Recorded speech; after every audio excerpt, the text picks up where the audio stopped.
This is the New Vision's Executive Summary.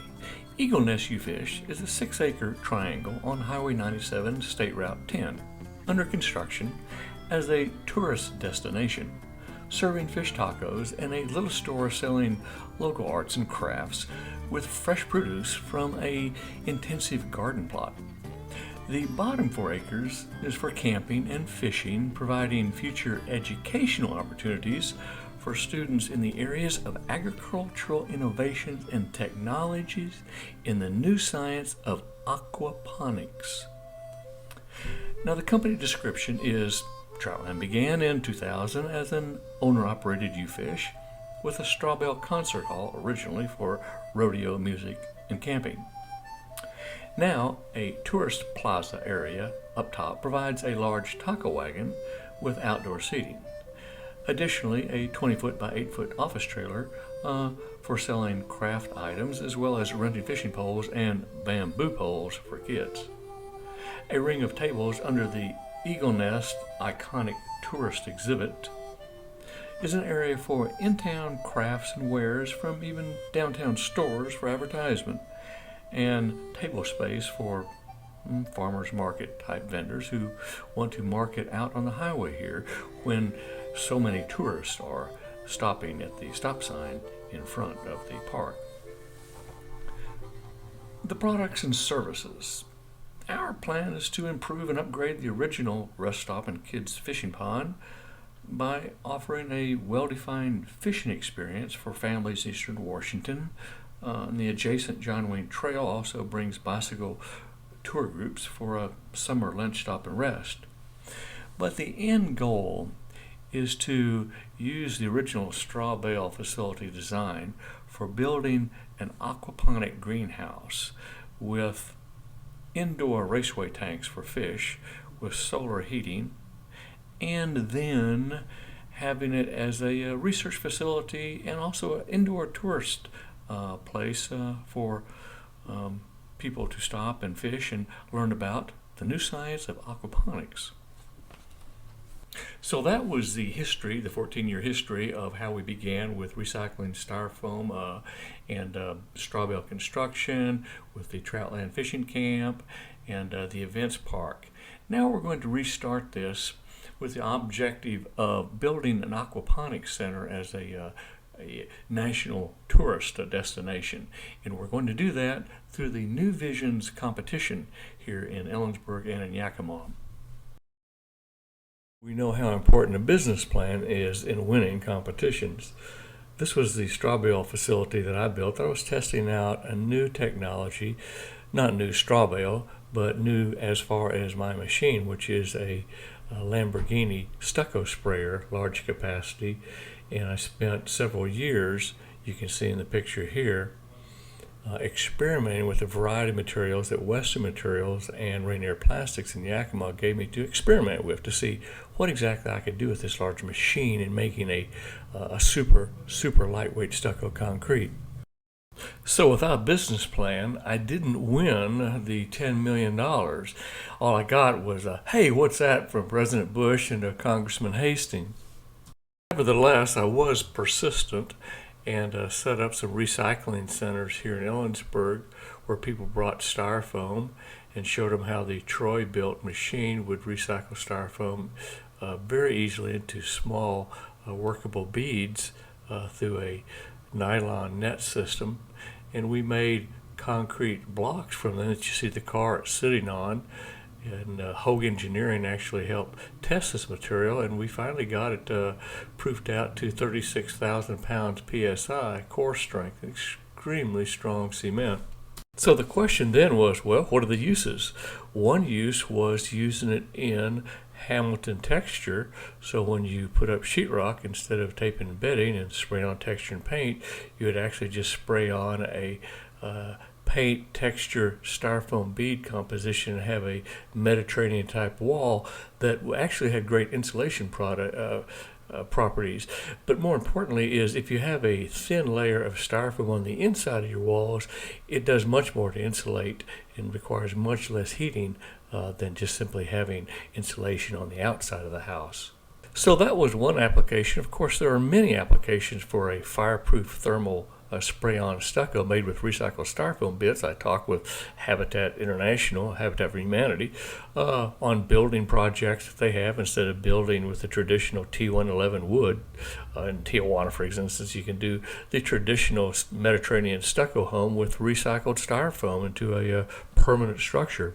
And here is an example of a building a product that I made with the help of Yakima Cement Works.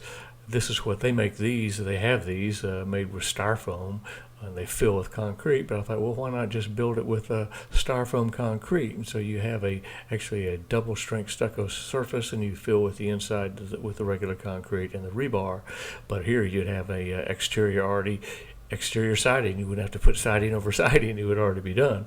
So that brings us to our final application, which is building an all-season thermal greenhouse for aquaponics. That is, plants on water with fish in the tanks and the raceways below.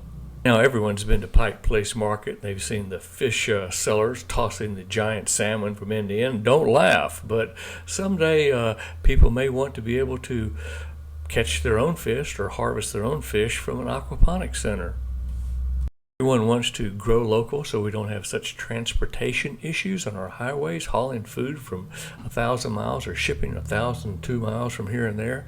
The solution really is at hand. We can build greenhouses, thermal greenhouses, and with this thermal concrete, build raceways and tanks to actually raise fish and prawns and many plants on over the fish in the aquaponic system.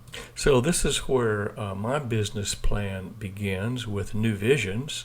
It's my little 6-acre trout park farm out on Highway 97 and 10, where I've been farming fish for a while. I actually had a shrimp farm in Costa Rica, and I worked in Taiwan and Australia on freshwater prawn farms. But this begins with a little campground and kids fishing, trout fishing, which is fun. The school buses come down and park, kids get out and catch a trout, put it in a bag, take it home. In order to earn money with the business plan for New Visions, and the competition, hopefully to win the $10,000, is I'm assembling a taco wagon here for trout tacos during the summer here at the Highway 97, where a lot of traffic comes by and a lot of tourism, and also a kind of a country store to sell whatever, and there are a bunch of tables for people who have things they want to sell and market, kind of like a flea market or something where they can show their wares. The question is how to build it, how to build an aquaponics center. There's a lot of varieties of materials, new stuff out. This is these wattles, as they call them. Actually, it's straw put into like logs, straw log, like it's called straw logs. And they would be one possibility of building walls, large walls, thermal, coated with this styrofoam cement sprayed on stucco. Actually, aquaculture is a refined science, and as soon as we get fish out of the ocean, net pens, polluting the ocean, the better, and getting them into containment system and greenhouses and having controlled environment, the better for everyone.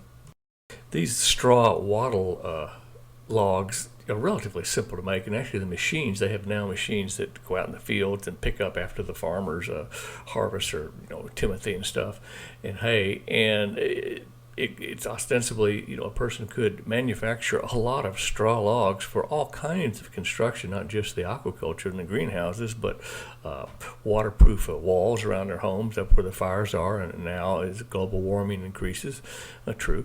And so there's a lot of applications for recycling straw as well as styrofoam cement. This is what two men built basically in one summer. My son, Daniel DeWitt, and I, we built this essentially by ourselves, stacking up bales of straw and spraying them on with stucco. We didn't use the styrofoam because I hadn't discovered that yet. We just used perlite, which makes also a wonderful plaster coating. There's so much technology now available that aquaculture in a large greenhouse, commercial greenhouse, really is the way to go in the future. I know MIT has sponges that float on the water, but they're solar sponges, and so if you have a clear roof, polycarbonate plastic roof, the sun turns the water beneath the sponge into steam above. So you can imagine one in a large tank or raceway having a few pods of their solar sponges creating steam, creating a natural, what would you call it, a rainforest environment year round here in the Northwest where we get all the sunshine. So that is the business plan, to raise freshwater prawns, perhaps Australian sheracs, a freshwater lobster like I raise in New South Wales. That would be a good variety here.